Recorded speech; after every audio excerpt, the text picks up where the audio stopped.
Hello friends, good afternoon. Channel अच्छा लगे तो चैनल को लाइक करना है, शेयर करना एंड सब्सक्राइब करना।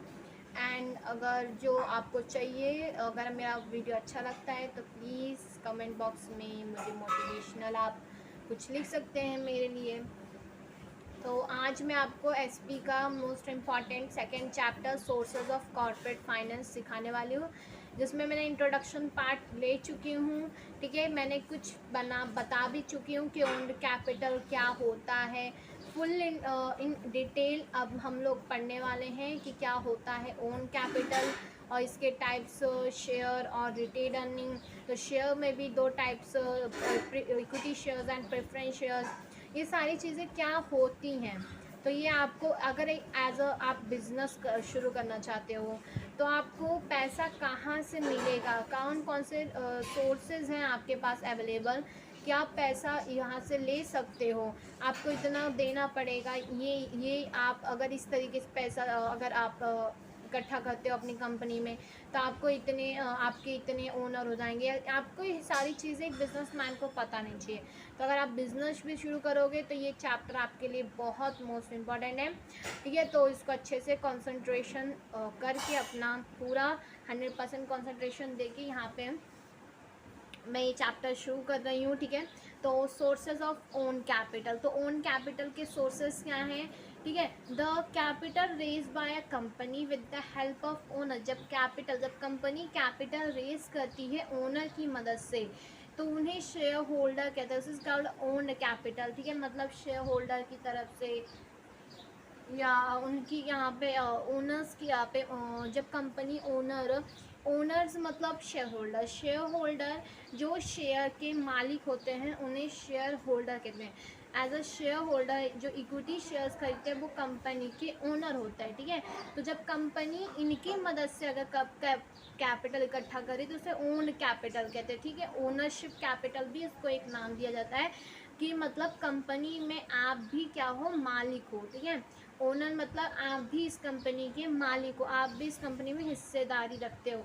ठीक है, अगर कंपनी कुछ भी प्रॉफिट कमाए तो आप भी उसमें हिस्सा आपका भी होता है। ठीक है, the share holder purchase the share of the company. Share holder company से शेयर परचेज करता है एंड सप्लाई नेसेसरी कैपिटल, और नेसेसरी कैपिटल्स को सप्लाई करता है। It is one from owned capital, ये एक फ्रॉम ओन्ड कैपिटल का यहाँ पे एक हिस्सा होता है। ठीक है, एनोदर फॉर्म क्या होता है? एनोदर फॉर्म मीन्स और एक अलग तरीका, एक फॉर्म यहाँ पे ओन कैपिटल का is a retained earning. Retained earning मतलब खुद का ही पैसा होता है, ये कंपनी ही जो कुछ यहाँ पे जैसे कंपनी इकट्ठा करती, जैसे कंपनी को प्रॉफिट हुआ तो जो अब पार्ट्स ऑफ अ प्रॉफिट जो कंपनी नहीं यूज़ करना चाहती है वो कंपनी क्या करती है, वो उसको ना एक अर्निंग, एक रिटेन अर्निंग यहाँ पे उसे बोला जाता है। मतलब कंपनी एक छोटे से पार्ट्स ऑफ प्रॉफिट का अमाउंट क्या कर लेती है, स्टोर करके एक यहाँ पे जगह पे इकट्ठा करके उसे रख लेती है। ठीक है, तो ये हम इन डिटेल पढ़ेंगे तब वो आपको समझ में आएगा। एंड रिटेन अर्निंग को ऑल्सो यहाँ पे प्लॉपिंग बैक ऑफ प्रॉफिट भी कहा जाता है। इट इज़ अ री इन्वेस्टमेंट होता है। री इन्वेस्टमेंट मतलब क्या होता है कि जैसे हम खुद ही, री इन्वेस्टमेंट मतलब जैसे हमने पैसा बचाया और वापस उसी को हम वहाँ पे क्या कर रहे हैं, उसी की बचत कर रहे हैं। ठीक है, तो उसे री इन्वेस्टमेंट कहते हैं of a profit in the business by the company itself. ठीक है, खुद ही से। Then retained earning is an internal sources of finance. जो रिटेन अर्निंग होती है ना वो इंटरनल सोर्सेज होती है फाइनेंस का। ठीक है, यहाँ पे खुद ही से कंपनी यहाँ पे खुद का पैसा जो बचा के रखती है तो वापस से वो बचत करती है, वापस से वहाँ पे कंपनी में यूज़ करती है, तो उसे री इन्वेस्टमेंट कहते हैं। Owned capital is regarded as a permanent capital. जो ओन्ड कैपिटल होता है ना वो परमानेंट कैपिटल होता है। ठीक है, और ये as it is return only at the time of winding up of the company.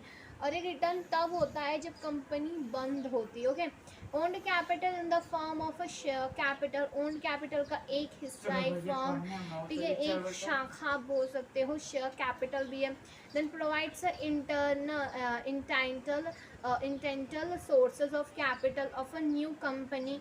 और ये ज़्यादातर जब नई कंपनियाँ आती हैं तो उनको लगता है ये ओन कैपिटल की ज़रूरत होती है। एंड नहीं, शुरुआत में मतलब कंपनी को ओन कैपिटल इतना नहीं रहता है, बट जैसे जैसे जैसे जैसे कंपनी ग्रो अप करती जाती है तो उसके पास क्या होता है, ओन कैपिटल आ जाता है। ठीक है, नई कंपनी के बाद ओन कैपिटल इतना नहीं हो पाता है। इट कैन बी, और उसके पास रिटेन अर्निंग भी नहीं। जब कंपनी शुरू होती तो रिटेन अर्निंग कहाँ से करेगी? ठीक है, तो retained earning means own capital का एक पार्ट रिटेन अर्निंग भी है ना, तो रिटेन अर्निंग यहाँ पे नहीं होती उनके पास। क्यों? क्योंकि यहाँ पे कंपनी ने नया अभी शुरुआत की तो अभी तो प्रॉफिट उसने कुछ कमाया नहीं। जैसे आपने कंपनी शुरू कर दी, ओके, सपोज फॉर एग्जांपल आपने कंपनी शुरू कर दी, आप जैसे कंपनी शुरू हुई एक दिन अगले दिन आपको 1 लाख का मुनाफा, इट इज़ नॉट पॉसिबल। यहाँ पे सच में पॉसिबल नहीं है। और तो वहाँ पे रिटेन अर्निंग आप कैसे, तो जैसे कंपनी स्टार्ट होती है, न्यू कंपनियाँ जो होती हैं उनके पास रिटेन अर्निंग नहीं अवेलेबल होता है। जब वो धीरे धीरे ग्रो अप करती हैं, धीरे धीरे वो बढ़ती रहती है, तो उनके पास यहाँ पे क्या होता है, रिटेन अर्निंग अवेलेबल हो जाता है। ठीक है, यहाँ पे however retain earning it can be a raise any times a later to satisfy additional capital needs of a company. तो उस टाइम कंपनी को एडिशनल कैपिटल की नीड होती है। However retain earning can not be a and इंटेंटियल, तो इसलिए retain earning यहाँ पे क्या इंटेंटियल यहाँ पे सोर्सेज ऑफ यहाँ पे कैपिटल है, बट इस can be a important sources of capital when company runs, जब कंपनी रन करती है इट्स बिजनेस प्रॉफिटेबली यहाँ पे ड्यूरिंग इट्स एग्जिस्टेंस। ठीक है, then promoters decides the share capital required by a company. Promoters यहाँ पे जब कंपनी शुरू करते हैं तो कंपनी को यहाँ पे रिक्वायर्ड होता है कैपिटल का। ठीक है, then this amount of shares capital is known as authorised capital. तो ये जो अमाउंट ऑफ शेयर कैपिटल है उसको क्या बोलते हैं, ऑथराइज कैपिटल भी कहते हैं। Okay, then it is a state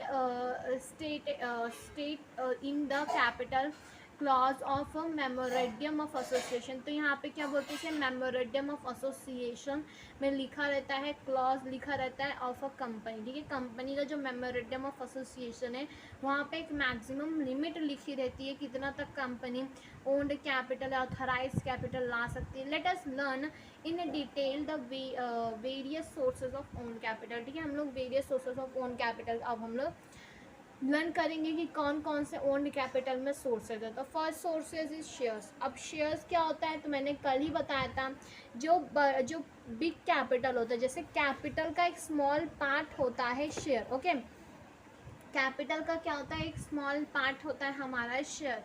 the term share is defined by section 284 of the companies act 2013। ठीक है, the term share is defined by section 284। Section 284 के तहत कंपनी एक्ट 2030 में सेक्शन 284 के तहत क्या कहा गया है कि शेयर मीन अ शेयर्स। शेयर्स का मतलब होता है shares in the share capital of a company and include stock. मतलब जो शेयर होते हैं, जो यहाँ पे शेयर मतलब कैपिटल का एक पार्ट ऑफ शेयर। ठीक है, शेयर मतलब जो कैपिटल होते हैं उनका पार्ट ऑफ शेयर, उन जो उसका एक पार्ट होता है, छोटे छोटे जो टुकड़े होते हैं, तो उस पार्ट को यहाँ पे शेयर कहते हैं। और यहाँ पे इंक्लूड द स्टॉक, और कंपनी में ये बहुत ज़्यादा होते हैं share. Okay, then share is a unit by which share capital is divided. Share एक यूनिट होता है, एक पार्ट होता है जहाँ जो शेयर कैपिटल को डिवाइड करके बना होता है। ठीक है, the total capital of the company is divide into small part. जो पूरे कैपिटल ऑफ कंपनी है वो डिवाइड होती है स्मॉल स्मॉल पार्ट्स में, एंड ईच पार्ट, और इसी ईच पार्ट को कॉल्ड एज अ शेयर। ठीक है, इसे शेयर कहते हैं। And the value of each part, जो वैल्यू होती है ईच पार्ट की, unit is known as a face value. ठीक है, उसे फेस वैल्यू कहते हैं। Share is the smallest unit of a capital of a company. Share एक सबसे स्मॉलेस्ट यूनिट होती है कंपनी की। ठीक है, कैपिटल यहाँ पे कंपनी का जो कैपिटल होता है उसका सबसे स्मॉलेस्ट यूनिट शेयर होता है। It facilitate the public to the subscribe to the capital in a smaller amount।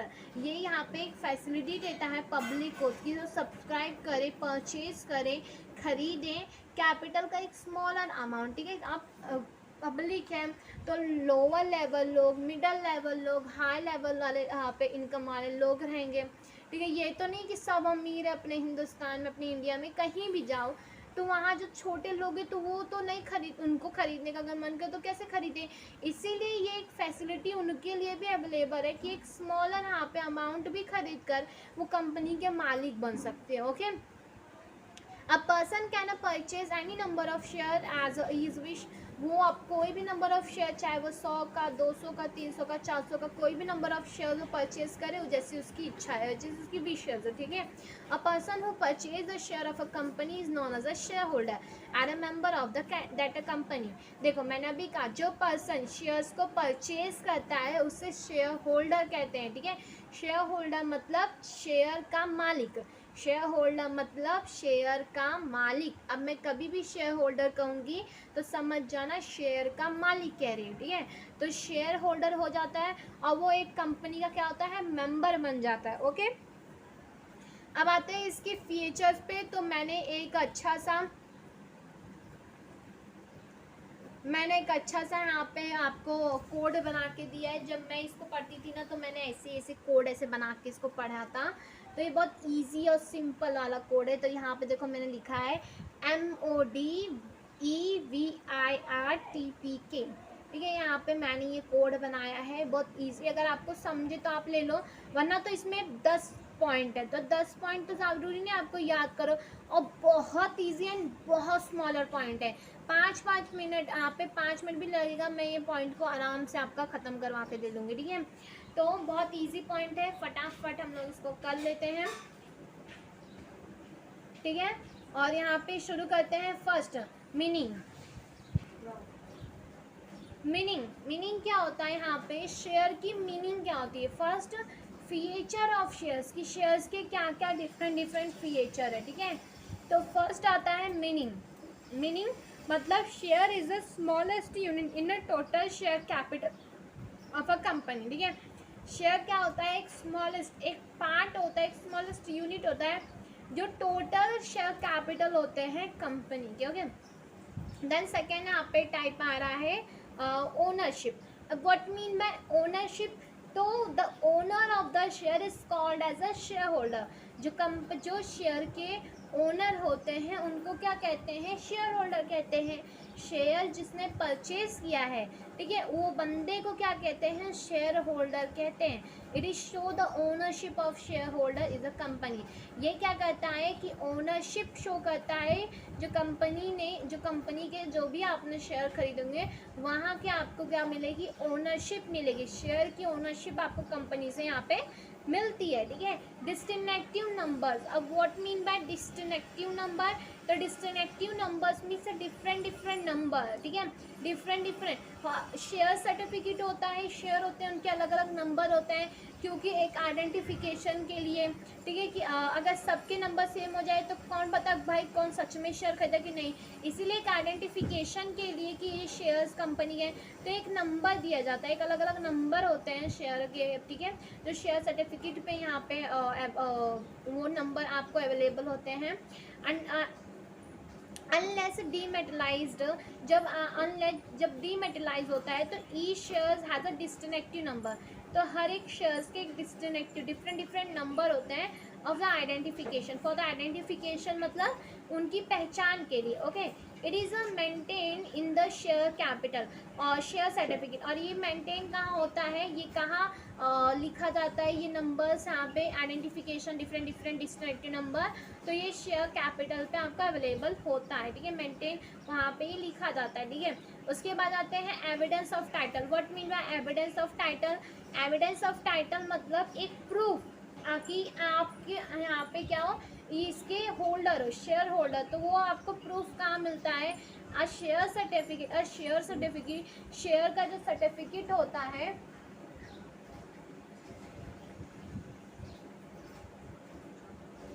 A share certificate is issued by a company under the company यहाँ पे common seal. Company share certificate issue करती है क्या, अपनी common seal. आप school में भी देखे होंगे, कॉलेजेस में भी देखे होंगे, या कहीं भी आपने देखा होगा, तो जो कंपनियां या जो बुक स्टोर पे आप जाते हो, जब बुक खरीदते हो तो वहाँ पे भी स्टैम्प लगा होता है उनका एक, या कोई कंपनी होती है तो उसका भी जब बनता है तो एक सील, एक कॉमन सील उनकी वहाँ पे होती है, ठीक है। वो उनकी कंपनी का नाम रहता है, उनके नीचे एड्रेसेस रहते हैं, वही जो यहाँ पे बनाते हैं, ठीक है। स्टैम्प होता है ना, ऐसे एक एक पेज पे यहाँ पे ऐसे रखा जाता है, तो वो क्या होता है, कंपनी का एक कॉमन सील होता है, वो यहाँ पे हर कंपनी के पास होता है। It is a document of title of ownership, और ये क्या होता है, जो शेयर सर्टिफिकेट आपको मिलता है उस पर कंपनी का कॉमन सील होता है, और ये जो डॉक्यूमेंट है ये आपके लिए क्या है, एक टाइटल है, एक टाइटल ऑफ ओनरशिप है कि आपने ये शेयर्स कंपनी से खरीदे थे, ठीक है। ये आप एक प्रूफ, आप ये प्रूफ है ताकि यहाँ पे कोई भी आपकी ये ओनरशिप ले ना सके, या कोई भी आपको ये ना कर सके कि आपने खरीदा नहीं है, ओके। तो a share is not a any visible thing, कोई विजिबल थिंग नहीं है।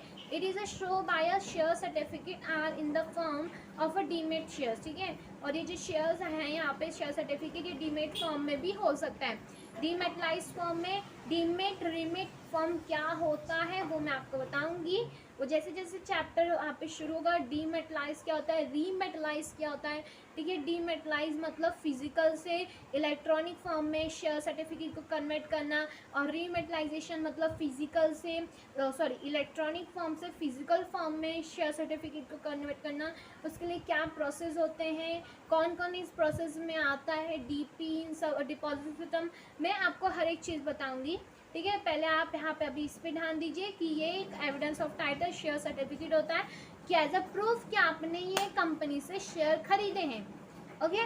Then value of the share, value of share क्या होता है, तो शेयर्स की वैल्यू होगी, भाई शेयर बेच रहे हैं तो शेयर का पैसा तो होगा ना, वैल्यू तो होगी एक, ठीक है। आप कोई सामान खरीदते तो उसकी कुछ तो वैल्यू होती ना, कितने में लोगे कितने में नहीं ना, तो इसकी भी ई shares as a value express in a term of money.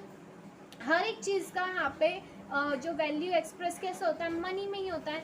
This में be a face value, then issue price and market value, there are 3 price, ठीक है। यहाँ पे 3 वैल्यू यहाँ पे एक्सप्रेस होती है। फेस वैल्यू, फेस वैल्यू मतलब this value is the return on the share certificate and maintain in the memorandum of association. जो यहाँ पे वैल्यू रिटर्न होती है, लिखी होती है शेयर सर्टिफिकेट में, एंड मेंटेन होती है यहाँ पे मतलब जो उनके मेमोरेंडम ऑफ एसोसिएशन, उनके आर्टिकल्स में, जो मेमोरेंडम ऑफ एसोसिएशन का आर्टिकल है, जो कंपनी का एक यहाँ पे बुक बनाई होती है मेमोरेंडम ऑफ एसोसिएशन, उसमें जो वैल्यू लिखी थी is a face value of share, okay. और उसके बाद इशू प्राइस, इशू प्राइस मतलब कंपनी जो चीज़ में बेच रही है, ठीक है।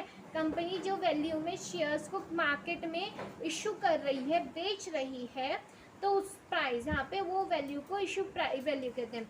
It is a price at which a company sell its a share, ठीक है। कंपनी जो पैसे में शेयर्स को बेचती है उसे क्या कहते हैं, यहाँ पे इशू प्राइस कहते हैं। अब what is a market value, market value मतलब this value of shares is determined by demand and supply process, ठीक है, forces in the share market. मतलब यहाँ पे मार्केट वैल्यू, अब मार्केट है, ठीक है। जैसे कुछ सामान कंपनी तो बेची 100 रुपीज़ में, पर वहाँ पे मार्केट में उसकी डिमांड के और उसकी सप्लाई के अकॉर्डिंग यहाँ पे प्राइस तय किया जाता है, ठीक है। पार्ले जी की बहुत डिमांड है और बहुत अच्छी सप्लाई, तो उसका प्राइस अलग हो जाता है बाकी सारे बिस्किट से, ठीक है। गुड्डे की डिमांड आजकल ज़्यादा हो जा रही है तो वो 10-10 रुपये में मिलने लगा, सप्लाई कम हो रही है, ठीक है। मार्केट वैल्यू मतलब यहाँ पे पैसा डिटरमाइन, उस यहाँ पे शेयर्स की वैल्यू डिसाइड, उसकी डिमांड कितनी है, कितने लोग परचेज करना चाहते हैं वो कंपनी के शेयर्स, और यहाँ पे उसकी सप्लाई, कंपनी की कम कर रही है ज़्यादा कर रही है वो पता चलता है, ठीक है, वहाँ पे शेयर मार्केट में। एंड राइट्स, अब हक क्या आते हैं, एक शेयर होल्डर के क्या राइट्स होते हैं, क्या हक होते हैं, अब वो देखते हैं। A share confirms current right on its holder such as a rights to receive a dividend, right to inspect the securities book, right to attend the shareholder meeting and right to vote at such a meeting etc. तो एक share holder के current यहाँ पे rights क्या होती हैं, उनकी सबसे फर्स्ट यहाँ पे राइट होता है कि वो रिसीव करे डिविडेंड्स, ओके। कोई भी आप चीज़ दिए हो, अगर आप यहाँ पे पैसे पे भी दिए हो वहाँ पे तो इंटरेस्ट आप लेते हो, ठीक है।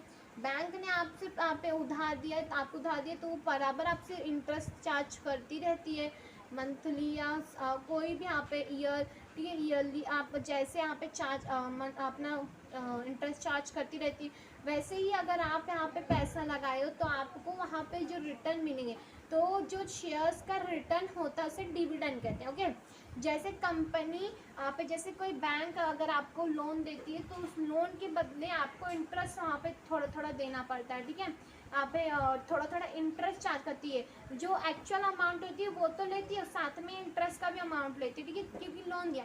तो वैसे ही जब आप कहीं पैसा अपना इन्वेस्ट करते हो तो वहाँ के बदले वहाँ इंटरेस्ट नहीं मिलता है आपको, वहाँ इंटरेस्ट की जगह आपको यहाँ पे क्या मिलता है, डिविडेंड मिलता है। ओके, शेयर के रिटर्न में जो आपकी इन्वेस्टमेंट होती है, जब शेयर में आप इन्वेस्ट करते हो तो उसके रिटर्न में आपको डिविडेंड मिलता है। ओके, ये याद रखना, डिविडेंड शेयर्स के रिटर्न में मिलता है। और यहाँ पे जब आप कहीं लोन या कुछ दिया है किसी को, यहाँ पे कंपनीज को लोन देते तो उसके रिटर्न में आपको इन्वेस्टमेंट के उस रिटर्न में आपको इंटरेस्ट मिलता है। ये दो चीज़ आप याद रखना। ओके, देन आप write for inspector statutories book. What mean by statutories book, तो कुछ उनकी बुक्स होती हैं, जैसे अकाउंट्स की बुक होती है कि कितना कंपनी प्रॉफिट कर रही है नहीं कर रही है, वो सारी चीज़ें उनको चेक करना, उनके राइट्स हैं एक शेयर होल्डर के, ठीक है, and rights for attend the share holder meeting, और जो शेयर होल्डर्स की जो पर्सनल मीटिंग होती है उनमें वो अटेंड करें और उस मीटिंग में उन्हें वोट देने का हक एक शेयर होल्डर को देता है। अब आते हैं इनकी इनकम क्या होती है, तो मैंने अभी बताया a share holder is entitled to get a share in the net profit of the company का जो नेट प्रॉफिट होता है उसी में से एक शेयर होल्डर्स को यहाँ पे उनकी इनकम यहाँ पे तय होती है, ठीक है, उनको उस प्रॉफिट में से ही हिस्सा मिलता है और उसी हिस्से को डिविडेंड कहते हैं,